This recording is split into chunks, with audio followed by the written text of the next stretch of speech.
Esta presentación sobre lipodistrofias la hemos hecho en conjunto con nuestros residentes de medicina familiar de la Juan N. Corpas, puntualmente el doctor Gamboa, y nuestras estudiantes de medicina interna de la Universidad de La Sabana. Este es lo que me encomendaron ustedes, pero yo quería hacerles una ampliación sobre el tema. Yo podría plantearles a los que me escuchan hablar de enfermedades asociadas a la disfunción en el metabolismo de la leptina, modelos clínicos. Y voy a desarrollar por qué la llamo así a este grupo de enfermedades huérfanas, enfermedades asociadas a disfunción en el metabolismo de la leptina. Entonces, todos estamos interesados, los que estamos asistiendo a estas actividades científicas y de difusión también creo que hay también personas afectadas de esto, al grupo de enfermedades huérfanas raras en Colombia. Acá podemos ver una estadística del Instituto Nacional de Salud de 8.500 reportes de casos notificados, ¿no?, en el CIVIGILA, que otro sí digo, el CIVIGILA, cuando me tocó en forma obligatoria hacerlo, me demoré 1 hora, después me demoré media hora y ahora se lo pasé a mi asistente para que ella lo haga. Bueno, entonces en CIVIGILA podemos observar del 2016 al 2020 cómo han aumentado los reportes de enfermedades huérfanas, llegando a estas 8.555 informes. Y podemos observar algunas cosas en nuestro país, que Antioquia y Bogotá y Cali son los que reportan. Y miren, ciudades como Guainía, Vaupés, Amazonas, Bichada, Guaviare y San Andrés, una de pronto, pero Bichada, Amazonas y Guainía y Vaupés no han hecho los reportes respectivos. No significa que no haya enfermedades huérfanas en estos lugares, ¿no? Probablemente haya otros inconvenientes que hagan que no se reporten. En el caso de, hablando ya de lo que yo trabajo, yo soy endocrinólogo, entonces aquí podemos ver que las enfermedades endocrinas, nutricionales y metabólicas fueron reportadas en el 11.4% del total. Es decir, es un grupo interesante desde el punto de vista estadístico. ¿Y qué lipodistrofias se han reportado? La tipo Berardinelli, ¿no?, en el 4%, y otra lipodistrofia no especificada en otro 4%. De otro lado, los pacientes reportados en Colombia son del régimen contributivo en su gran mayoría y subsidiado en una minoría. Lipodistrofias son enfermedades por ausencia del tejido adiposo, sea localizado o sea generalizado, y o acumulación patológica del tejido adiposo, es decir, también puede haber una distribución anómala de este tejido. Lo común en estas patologías es el déficit de leptina desde el punto de vista de esta hormona, ¿no? Y otro hecho interesante es que se asocian a formas severas de síndrome metabólico. Después vamos a ver por qué. Es decir, hiperglicemia o diabetes, hipertrigliceridemia, hígado graso no alcohólico. La etiología es múltiple, ¿no?, o tiene clínica variable, o sea, es muy interesante porque su presentación es muy variable. Clásicamente, se describieron las de Bernardinelli como tipo 1, ¿no?, otras como formas parciales, o una Bernardinelli tipo 2 que es más generalizada. Después le voy a presentar un mapa conceptual para que podamos ponernos en contexto de todas estas lipodistrofias. Pero la más común es la secundaria al tratamiento antirretroviral para VIH por inhibidores de proteasa. Esta también puede ser parcial o puede ser local, ¿no?, o puede tener una forma un poco más generalizada. Las que son generalizadas usualmente son genéticas y se presentan desde el nacimiento con alteraciones metabólicas extremas, incluso hasta la muerte, antes de que hubiera en el mercado mundial la aprobación de metreleptina, que es la leptina humana recombinante, ¿no? Estos modelos clínicos han permitido conocer a la leptina y su relación con el tejido graso. Es decir, estos modelos clínicos son sumamente interesantes porque me permiten profundizar en esta unión entre la hormona leptina y otras adiposinas y la relación con el tejido graso. Bueno, vamos a entrar un poco más en detalle.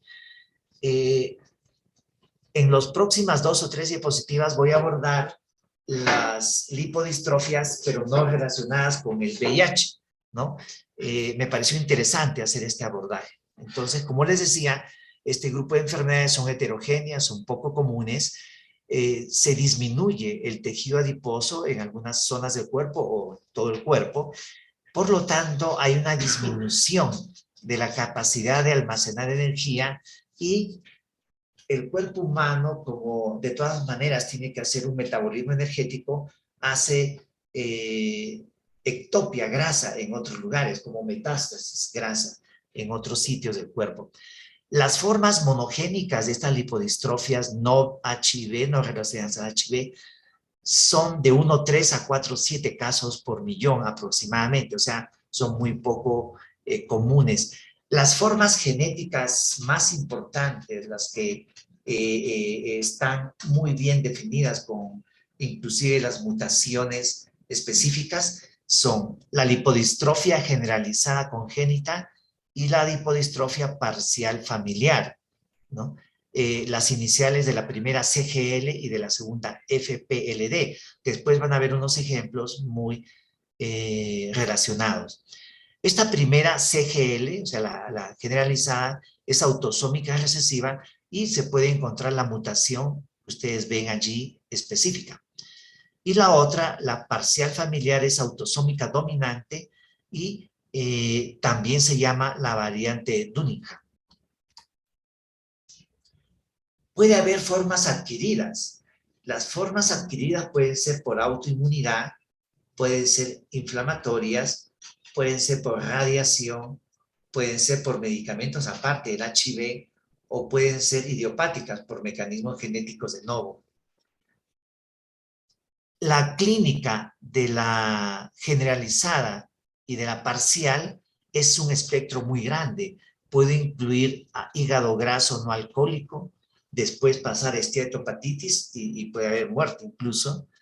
Puede haber nefropatías, puede haber pancreatitis asociadas en relación a hipertrigliceridemias, alteraciones metabólicas muy clásicas como diabetes mellitus secundaria, resistencia a la insulina secundaria y hipertrigliceridemias secundarias. También puede haber alteración de la reproducción, ¿no? Especialmente en las mujeres, alteraciones menstruales, alteraciones psicológicas y algunas se acompañan de dolor. La clínica es sumamente amplia y polimorfa. Se ha demostrado que las generalizadas, solo las generalizadas, tienen aumento de la morbilidad, ¿no? Entonces, estas formas generalizadas, al tener aumento de morbilidad, ¿no?, desde el punto de vista de salud pública, son importantes. Aquí vemos otro enfoque con los nombres clásicos, conocidos, y la traducción a lo que son. Por ejemplo, el Berardinelli, ¿no? Puede ser una total, ¿no?, congénita, o puede ser una congénita generalizada posterior. La de Lawrence de igual forma. El de Bahaker-Simmons puede ser una cefalotoráxica o una parcial adquirida. Y la de Dunningham, como hablamos anteriormente, puede ser una cefálica parcial o una lipodistrofia familiar. Es decir, existe una combinación de todas ellas que en el cuadro conceptual que es este, ¿no? Es cortesía de la doctora Juliana Barret. Me pareció muy interesante porque aquí yo me pongo este mapa conceptual y pues, me ubico más o menos, ¿no? Entonces, de acuerdo con su etiología, puede ser genética o puede ser adquirida. La genética, ¿no? Tenemos la congénita, ¿no?, general, y esta familiar parcial. La adquirida, tenemos la general, o sea, la generalizada, y también una parcial. De acuerdo a la distribución de la pérdida del tejido adiposo, puede ser ubicada en las extremidades o puede estar ubicada en todo el cuerpo. Los 4 subgrupos mayores, o sea, los más reconocidos por los clínicos, es la congénita generalizada, ¿no? Y la adquirida generalizada. También la familiar parcial o otra parcial adquirida, ¿no? Que tienen homónimos en los nombres que ustedes están viendo. Este estudio me gusta mostrarlo porque es un estudio, uno de los más grandes, creo que es el más grande, donde se describen todas las lipodistrofias desde el punto de vista de su evolución natural, ¿no? Por ejemplo, aquí, en base al hallazgo médico de acantosis nígricas o rasgos acromegaloides o falta de grasa en la cara, ¿no? O de apariencia muscular o de venas prominentes o de esplenomegalia, se hace el estudio. En este caso, por ejemplo, edad de aparición de los primeros síntomas, ¿no? En la generalizada a los 9 años y en la parcial a los 24 años. ¿Cuándo se hace el diagnóstico? En la generalizada de promedio a los 12 años y en la parcial a los 33 años, o sea, siempre es tardío. Edad en que hacen la primera visita a un centro médico. Miren, el overall, o sea, la suma de todos a los 28 años. O sea que el médico probablemente no esté atento a estas lipodistrofias. Desde el punto de vista endocrinológico les comento que yo en forma personal son los últimos 10 años que me he interesado en esto a raíz del otro modelo clínico que les dije, que era el déficit congénito de leptina, que no produce baja grasa ni poca grasa, sino produce muchísima grasa, porque estas niñas con déficit congénito de leptina, al no tener leptina, no tienen saciedad, comen y comen, entonces es todo lo contrario. A raíz de eso me comencé a interesar en el tema, ¿no? Imagínense de pronto el médico no endocrinólogo, porque nosotros nos remiten los pacientes en los sistemas de salud, entonces el médico, o llamemos no especialista, probablemente va a ver estos casos, pero no los va a diagnosticar. Entonces yo veo que el médico genetista, ¿no? Veo que el internista, que el familiar, que el pediatra, el ginecólogo deben conocer esto, porque si no, no se va a diagnosticar. En esta otra diapositiva del mismo estudio publicado en el Journal Clinical Endocrinology and Metabology del 2019, se ven entonces los subtipos. Entonces, ¿cuáles son los más comunes, no? Para identificar la lipodistrofia, ¿no?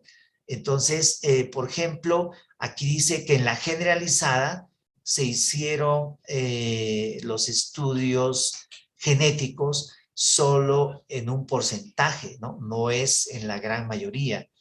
Inclusive no fueron hechos, luego de muchos, o sea, al final se llegó al diagnóstico, pero de 81 pacientes que se leen, en 15 nunca se hicieron, en 45 sí se hicieron. Entonces, no es que se diagnostique, ni siquiera se llegan a hacer los estudios genéticos adecuados para poder diferenciarlos, porque hay variantes. Bueno, ¿y cuáles son los fenotipos o subtipos, digamos, que en esta diapositiva en relación al compromiso, digamos, son los que se mencionan, ¿no? Como aquí, como por ejemplo, podríamos ver que aquí tengo 31 pacientes con la congénita generalizada, o sea, es un buen número, ¿no? Miren aquí, la forma familiar parcial, 68 pacientes de este grupo que describieron, y así sucesivamente el menor, el de Laurens, ¿no? Apenas un paciente, etcétera. Entonces existe también una, llamemos, frecuencia diferente de cada uno de estos síndromes. Esta diapositiva hermosa que le agradezco a Edwin, ¿no?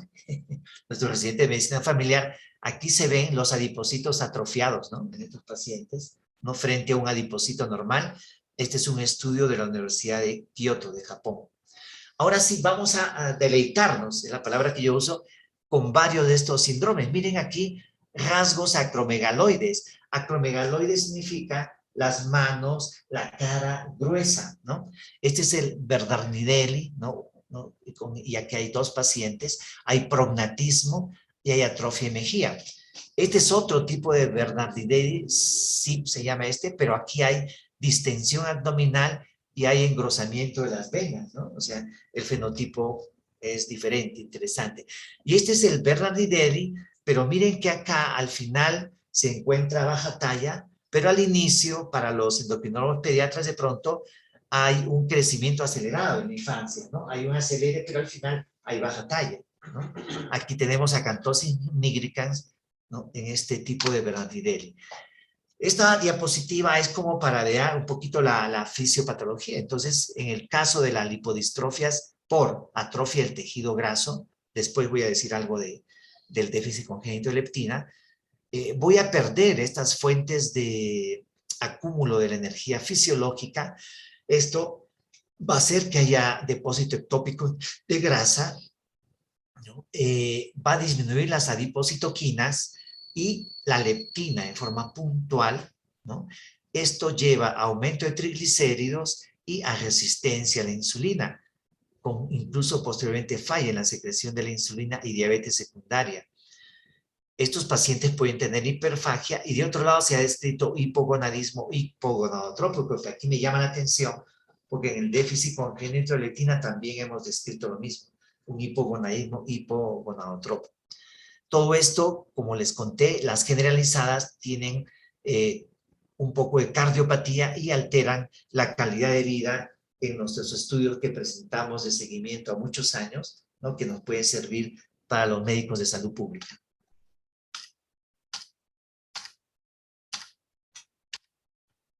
Bueno, hay un diagnóstico diferencial, ¿no? Pero hay que pensar siempre que puedan ser otras enfermedades. Hay que acordarse los clínicos que la anorexia nervosa también produce una pérdida de grasa en las mujeres que lo padecen.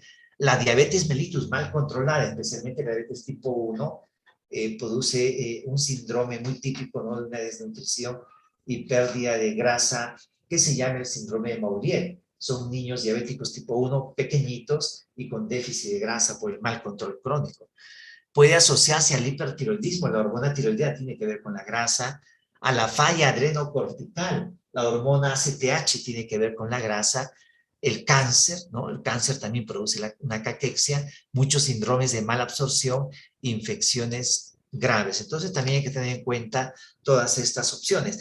Desde el punto de vista imagenológico, en resonancia magnética, acá tenemos de cabeza, de abdomen, de los muslos y de los pies, uno puede en T1 mirar el mayor brillo de la grasa y poder hacer asociaciones de esta distribución anómala de la grasa. Ahora aquí voy a ver otras imágenes, aquí vienen varias figuras de imágenes que parece que el motivo de que ustedes vean esto es que si ven un paciente así, lo remitan y por lo menos no se pierde el diagnóstico. Esta es una lipodistrofia general, ¿no? Congénita. Esta es una parcial familiar. Esta es una progeria, ¿no? O sea, un síndrome de envejecimiento temprano, ¿no? Asociada al síndrome de Hutchinson-Gilford. Este es el síndrome de Werner y este es otro progerio atípico. Es decir, son dismórficos, en realidad todos son dismórficos, ¿no? Aquí vemos una adquirida generalizada, ¿no? Vemos una asociada al trasplante de médula ósea que le fascinó al doctor Gamboa muchísimo, ¿no? Porque ahorita estamos trabajando en eso, ¿no? Control de los diabéticos en trasplantados. Y esta es una adquirida parcial, o sea, todos son dismórficos. Entonces vamos a tener otro enfoque de pronto adicional a lo que ya habíamos pasado, que es este, ¿no? El diagnóstico diferencial. Entonces vemos que hay que mirar al paciente, hay que examinarlo, hay que hacerlo desnudar y mirar entonces si es progeroide, si hay alguna enfermedad autoinmune, si se presenta muy temprano, si es en la adolescencia, ¿no? Si es desde el nacimiento, si es generalizado parcial, si es regional, si hay historia familiar, ¿no? De esta enfermedad, ¿no? Y lógico, si el paciente está en un programa de HIV o tiene trasplante de médula, pues con mayor razón vamos a pensar en este tipo de pacientes. En el diagnóstico diferencial, esta es otra manera de enfocarlo. Entonces, por ejemplo, aquí dicen sospecha, ver otras causas. Aquí se da por el diagnóstico diferencial, no de polidistrofia, sino de otras causas clínicas que ya revisé que puedan causar lo mismo. Aquí ponen HIV como un punto importante, la edad, ¿no? También muy parecido, ponen a ver si es parcial o general, si aparece en edad temprana, ¿no? Y muy parecido al anterior, pero es un enfoque también bastante práctico en esta revisión del Journal Endocrinology Investigation del 2019. Desde el punto de vista de tratamiento, esto es una cosa importantísima porque la lipodistrofia y el déficit congénito de leptina ya tienen tratamiento, ¿no? Especialmente cuando son las generalizadas, que ahorita voy a ver una sola diapositiva, que esa es la única indicación en realidad de leptina o metrleptina, específicamente si tiene leptina menor de 3, ¿no? En hombres o en mujeres menor de 6. Acordarse que la secreción de leptina tiene un ritmo circadiano y además se produce más en las mujeres que en los hombres. Se ha intentado también las tiaziulidindionas, que es un medicamento que trabaja en resistencia a la leptina. Voy a presentar ya las últimas diapositivas de los síndromes estos de lipodistrofias, ¿no? Por ejemplo, aquí hay una variedad rarísima, ¿no? Abhimanyu-Gar, ¿no? O digamos otras más, este New England Journal Medicine del 2004, es decir, estas lipodistrofias se conocen hace mucho tiempo. Estas otras que son generalizadas y congénitas, miren que no todos son iguales, ¿no? O sea, uno puede confundirse, es decir, el genetista, el endocrino, el médico que está manejando a estos pacientes, tiene que tener un soporte genético muy importante, ¿no? Y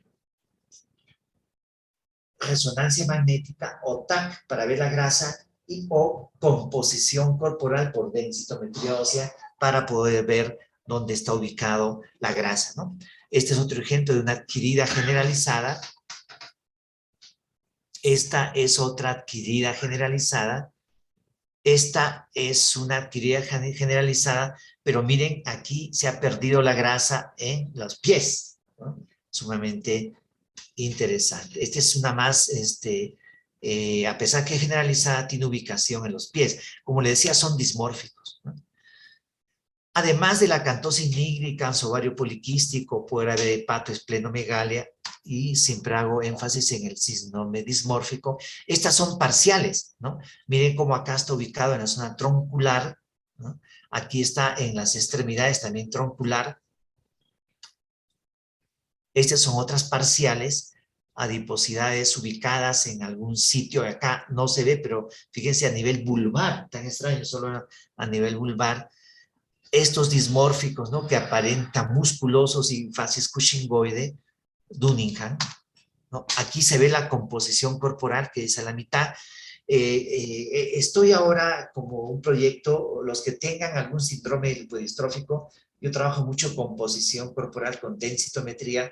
Si me dan los datos, yo les puedo hacer las composiciones corporales, porque me interesaría mejorar esto para la siguiente invitación que me hagan y presentarles. Este aparatito es fascinante. Este aparatito ve la grasa corporal solamente acercándole el cuerpo por infrarrojos. Esto lo aprendí en Brasil. Es muy interesante. Bueno, aquí hay otras formas de lipodistrofias parciales, ¿no? Aquí las venas, miren, las venas están grandes en el de la derecha, otras parciales, ¿no? Miren, estas parciales dando hábitos quinoides, en este caso, o tan localizado como una jiba, ¿no? Y esta sí es la asociada al VIH, ¿no? Mira, jiba anterior y una atrofia en la cara. Bueno, ahora en los pocos minutos que me quedan, sí voy a decirles algo de lo que me fascina y de lo que estoy trabajando en los últimos años, que es la leptina. Y la leptina ha cobrado más importancia cada vez, ¿no? Luego de su descubrimiento, porque cuando se descubrió, se volvió un boom en la ciencia médica, pero luego que encontraron que los pacientes con obesidad tienen resistencia a la leptina y aumento de leptina, se cayó el boom, porque les daban leptina exógena y no pasaba nada. Entonces se olvidó la leptina otra vez. Pero los últimos 10 años, a raíz de las lipodistrofias, que se les da leptina a las formas generalizadas y mejoran, la diabetes, no mejora la resistencia a la insulina, la morbilidad. Entonces ha vuelto la leptina a tener su importancia que, como les dije, se puede usar en el déficit congénito de leptina, que tiene disminución de la hormona leptina, y en las lipodistrofias, que tiene disminución también de leptina. Entonces es una paradoja sumamente interesante. Miren aquí a esta proteína descubierta el año 94, ¿no? Ya tiene varios años, de 161 aminoácidos, sintetizada por la grasa blanca. Antes nosotros pensábamos que la grasa se saca, ¿no? Una liposucción, etcétera, pero fíjense que esas grasas que ustedes sacan son hormonas, producen hormonas, tienen comunicación con todo el tracto gastrointestinal, comunicación con el sistema nervioso central, con el hipotálamo y la hipófisis, y lo más importante, que produce leptina, ¿no? Que es proporcional a la masa de grasa. Interactúa con los núcleos hipotalámicos, esta leptina, reguladores de la ingesta, al unirse a su receptor, estimulando, ¿no?, el tejido graso pardo, que es el otro tipo de tejido graso. Uno es el blanco, uno es el pardo es el metabólicamente activo. Y activa los núcleos anorexigénicos, es decir, produce saciedad, que es el núcleo de la promiolanocortina, el núcleo del CAR. Inhibe los núcleos del neuropéptido y el gen relacionado a la UTI, ¿no? Regula la leptina, la homeostasis, ¿no?, energética. En el ratón aumenta la temperatura y también tiene una función a nivel inmunológico y gonadotropo. Esta es la forma como trabaja la leptina, se une a su receptor, activa las vías JAK, quinasa y otras vías adicionales que es muy importante conocer cuando uno está profundizando este tema, y no solamente comunica el cerebro con la grasa, sino el cerebro con otras zonas hipotalámicas, ¿no?, y con el tracto gastrointestinal, como le decía, páncreas, hígado, ¿no?, músculo, etcétera. Aquí vemos algunas obesidades que se han descrito por la falla en la leptina, en el gen de la leptina, es decir, el primer ratoncito que se encontró, ¿no?, que era el ratón OB y el DB, en este caso el déficit de leptina en el DB, nacía gordito desde el nacimiento. Entonces ahí se comenzó a trabajar y a estudiar este tema. Este es el paper que tuve digamos, la circunstancia, ¿no?, por haberme dedicado un poco a obesidad, que es todo lo contrario a, digamos, a la forma de atrofia, de lipodistrofia. Me llegaron un par de pacientes, ¿no?, que tuvimos la suerte de hacer estudios moleculares, nos unimos a unas universidades americanas y producimos este paper donde se describen en toda América las primeras pacientes con obesidad monogénica, ¿no? Y se habían descrito ya 14 o 15 de estos pacientes, pero en América es el primero que se describe. Ahorita van a ver estas niñas que tienen hiperinsulinemia, resistencia a la insulina, hígado graso, dislipidemia e hipogonadismo hipogonadotropo. Ayer mis residentes y los estudiantes tuvieron la suerte de haberlas visto. Tienen diabetes mellitus y paradójicamente ellas tienen leptina baja, pero tienen obesidad monogénica. Ahí están las pacientitas, ¿no? Y el gen afectado es es un gen puntual. Entonces, ya terminando, estamos frente a una paradoja de la biología del tejido adiposo. Las lipodistrofias conocidas per se y el déficit congénito de leptina son modelos clínicos, las dos, de déficit de esta hormona. Y las dos se pueden tratar con metrleptina. En el caso de la lipodistrofia solo tiene indicación, como vamos a ver en diapositiva, las generalizadas. El déficit congénito de leptina no tiene indicación por la FDA, desgraciadamente, pero en el paper que estoy trabajando ahora con mi grupo de estudiantes y de residentes es en describir el efecto de metrleptina off-label en las dos hermanas que describimos con el déficit congénito de leptina. Ya tenemos avanzados el paper, nos hemos unido a otra universidad americana, entonces estamos ya en esa etapa final.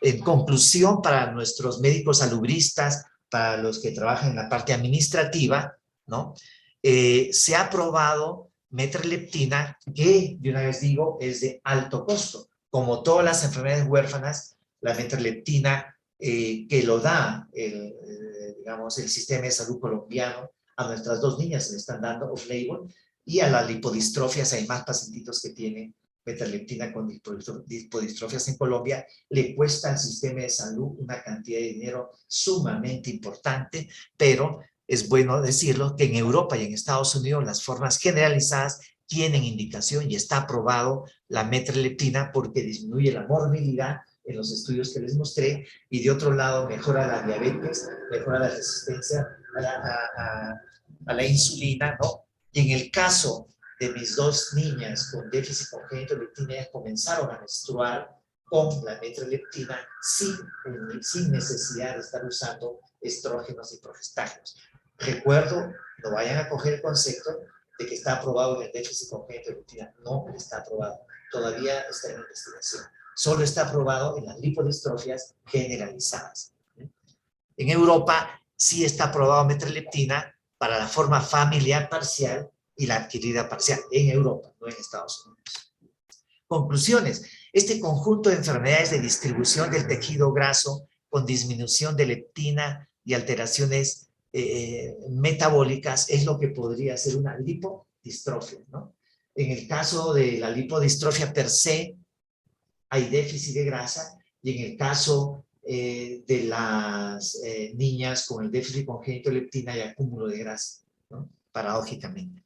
Son síndromes dismórficos generalmente, ¿no? Y la metraleptina está autorizado en Colombia finalmente para las formas generalizadas. Este es un poeta paisano mío que dice, y siempre lo pongo porque hay tanto que hacer, y tiene razón, ¿no? Él dice, hay hermanos, muchísimo que hacer. Muchas gracias.